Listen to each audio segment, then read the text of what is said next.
Dari beberapa kejadian aneh itu, Bunga mendapati kabar kalau katanya tuh ada batu kuburan yang dijadikan untuk membangun rumah Bunga tersebut.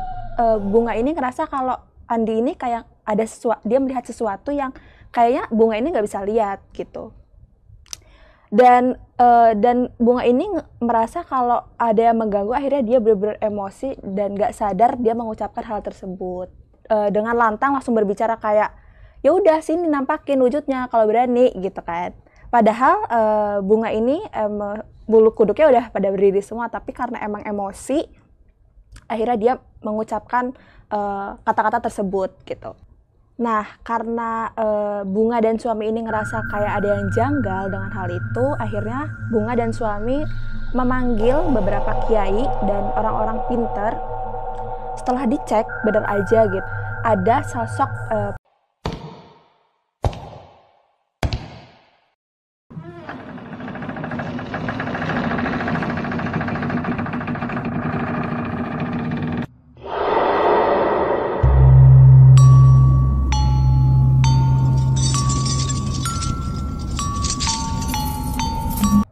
Halo teman-teman, balik lagi di channel NPC Media di segmen Ngopi, Ngobrol Creepy.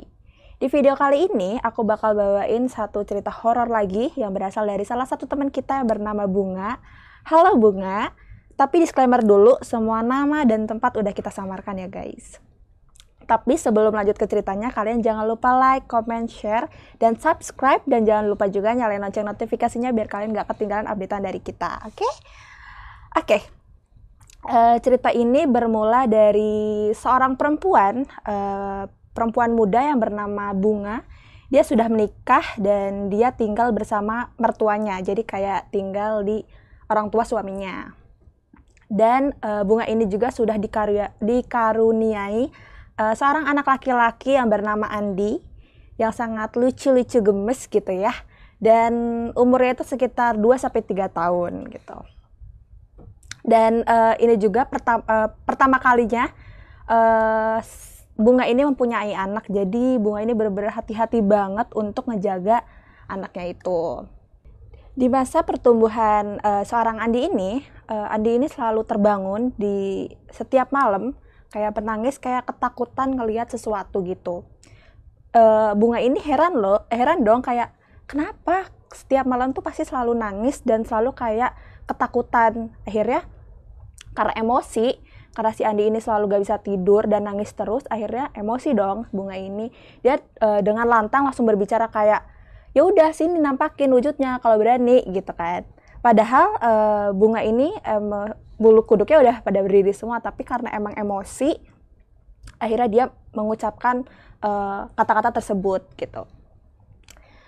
Dan katanya kalau anak kecil itu kan biasa bisa melihat apa yang orang dewasa gak bisa lihat gitu. Jadi Bunga ini ngerasa kalau Andi ini kayak ada dia melihat sesuatu yang kayaknya Bunga ini gak bisa lihat gitu. Dan Bunga ini merasa kalau ada yang mengganggu, akhirnya dia benar-benar emosi dan gak sadar dia mengucapkan hal tersebut. Nah, karena Bunga dan suami ini ngerasa kayak ada yang janggal dengan hal itu, akhirnya Bunga dan suami memanggil beberapa kiai dan orang-orang pinter untuk mengecek ada apa sih di kamar tersebut gitu. Setelah dicek, benar aja gitu, kayak ada beberapa orang kiai dan orang-orang pinter itu bilang kalau ada sosok perempuan yang singgah di ujung kamar pojok di pojok kiri kamar tersebut. Jadi kan kalau misalnya kasur misalnya gimana ya? Jadi kasur. Nah, si kursi ini ada di kayak kaki gitu loh. Jadi kalau ketika kita bangun, kita bisa lihat kursi itu. Nah, si sosok perempuan itu berada di kursi tersebut. Dan kursinya juga sebenarnya bukan kursi buat duduk gitu loh, guys. Kayak kursi untuk vas bunga rias yang emang cuma buat jadi hiasan aja gitu, nggak jadi kursi beneran. Nah, setelah dipanggil beberapa kiai dan orang pintar tersebut, beberapa kemudian sosok itu menghilang dan akhirnya Andi ini bisa tidur dengan nyenyak kembali. Jadi kurang lebih dari 3 tahun kemudian, setelah Andi dan Bunga tidak diganggu oleh sosok itu lagi, mereka mendapat kabar bahwa suami Bunga ini harus merantau. Dan rumah yang mereka tempati ini sepenuhnya diberikan kepada Bunga dan suaminya. Dan mertuanya ini kayak tinggal di tempat yang lain gitu loh guys. Karena suami Bunga ini merantau, akhirnya di rumah itu cuma ada 2 orang, Bunga dan Andi ini.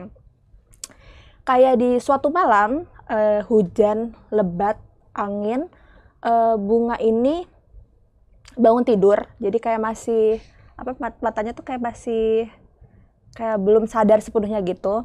Dia ngeliat ke arah pintu kamar, karena kebetulan pintu kamarnya dia tuh kayak nggak ditutup secara rapet gitu, jadi kayak ada ngebuka dikit gitu. Dia ngeliat kayak sebuah tangan pucat. Kalian tau gak sih kayak astagfirullah, aku ngebayangin kayak tangan pucat kayak megang pintunya, jadi kayak mau ngebuka gitu loh. Jadi kayak cuma tangan doang, bener-bener pucat kayak mau ngebuka gitu. Tapi belum sempat ngelihat sosoknya secara sepenuhnya, Bunga ini langsung nyadar gitu kalau itu tuh bukan orang gitu kan. Setelah Bunga ini nyadar bahwa itu bukan orang, dia langsung bangun dan kayak bilang kayak, kamu kalau emang berani wujudin, kayak tampakin wujud kamu, jangan cuman beraninya ganggu doang sama nakut-nakutin doang gitu. Kalau emang kamu ada, berarti kita emang tinggal di tempat yang sama. Dan Bunga juga bilang kalau aku tuh gak takut sama kamu gitu. Dan Bunga tuh bener-bener ngerasa itu tuh keluar dengan sendirinya aja, tanpa dia mikir panjang gitu. Karena emang udah rasa keselnya tuh ada banget, karena emang anaknya selalu digangguin juga kan. Dia ngerasa kalau emang berani tuh ya udah tampakin aja gitu. Setelah ngomong kayak gitu, Bunga langsung mengecek seluruh sudut rumahnya. Dia ngecek di sudut-sudut rumah, di bawah kolong tempat tidur, terus di lemari, dia ngecek gak ada apa-apa. Dan setelah kejadian itu, Bunga berusaha untuk cuek aja dan kembali untuk tidur, karena ya udahlah nggak apa-apa gitu, yang penting emang nggak nyakitin aja gitu. Sekitar 2 tahun kemudian, karena Bunga ini ngerasa kayaknya dia nggak bisa nih kayak berdua doang di rumah yang lumayan cukup lega, akhirnya suaminya ini pulang dari rantauan dan memulai usaha PS gitu. Jadi kayak buka PS gitu loh guys. Jadi suatu hari ada seorang sepupunya suaminya Bunga yang bernama Caca. Caca ini seorang perempuan. Dia lagi main PS di kamar depan, karena kebetulan usaha PS-nya itu ada di kamar depan gitu loh guys. Karena emang kamar depan itu emang gak dipakai buat tidur dan kosong aja, akhirnya dipakai buat usaha PS. Nah, saat Caca main PS, dia ngerasa di belakang ada Bunga lagi nyisir rambut. Karena kebetulan rambut Bunga ini panjang dan lurus. Dia ngerasa itu Bunga. Akhirnya Caca ini mengajak ngobrol Bunga kayak, Bung, kamu lihat PS aku nih gitu. Terus waktu dia lihat ke belakang, lah kok nggak ada gitu kan. Terus waktu di situ Caca kayak nge-lag sebentar, karena dia pikir, apa bukan Bunga gitu kan yang diajak ngobrol. Akhirnya dia langsung lari keluar rumah, bener-bener kayak sambil ketakutan juga. Dan waktu dia keluar rumah, dia lihat kalau Bunga ini ada di luar rumah sama anaknya. Dan dia baru nyadar kalau ternyata yang dia ajak ngobrol tadi itu bukan Bunga, dan kita gak tahu siapa. Mulai saat itu Caca gak mau berada di kamar depan itu lagi. Gak sampai di situ aja guys, Bunga juga mengalami beberapa kejadian lainnya. FYI, rumah Bunga ini lumayan berdekatan dengan rumah tetangganya, jadi lumayan dekat gitu. Suatu malam, tetangganya ini ngedengar suara kayak tangisan seorang perempuan yang lumayan kenceng dan keras, lumayan keras dan lama gitu. Waktu karena semakin lama semakin kenceng, akhirnya tetangganya ini penasaran dong, kayak suara apa gitu, kenapa nangis gak berhenti-berhenti. Akhirnya tetangganya ini nyamperin ke rumah si Bunga ini. Dia mengetok pintu depan, tapi nggak ada suara karena emang Bunga dan anaknya ini kan lagi tidur, jadi dia nggak bangun gitu, nggak ngedengar suara ketukan dari tetangganya ini. Akhirnya karena nggak ada jawaban terus, tetangganya ini muter ke belakang, kayak ke pintu belakang, dan mengetuk jendela kamar Bunga ini. Karena mendengar ketukan itu, Bunga langsung bangun dan dia langsung nyamperin tetangganya ini kayak, ada apa Bu gitu, kayak kenapa ngetok-ngetok malam-malam. Terus tetangganya ini bilang kayak, kamu nangis gitu. Terus Bunga bilang, hah, orang aku bangun tidur gitu, aku nggak nangis Bu, aku bangun tidur, ini aja baru bangun tidur. Terus kayak kaget dong, kayak tadi tuh suara siapa gitu. Dan akhirnya Bunga ini ngerasa kayaknya ini suara dari sosok perempuan tersebut. Dari beberapa kejadian aneh itu, Bunga mendapati kabar kalau yang emang masih simpang siur, katanya tuh ada batu kuburan yang dijadikan untuk membangun rumah Bunga tersebut. Dan katanya batu kuburan itu digunakan sebagai pondasi kamar depan. Pantas aja gitu kan, Bunga ngerasa kok suasana kamar depan ini agak beda dari kamar-kamar lainnya. Rumahnya Bunga ini memang cukup dekat dengan kuburan, tapi emang nggak terlalu dekat gitu loh guys. Jadi masih sebenarnya dekat, tapi kalau dari rumah Bunga ini nggak kelihatan. Jadi emang lumayan dekat aja, tapi nggak terlalu dekat gitu.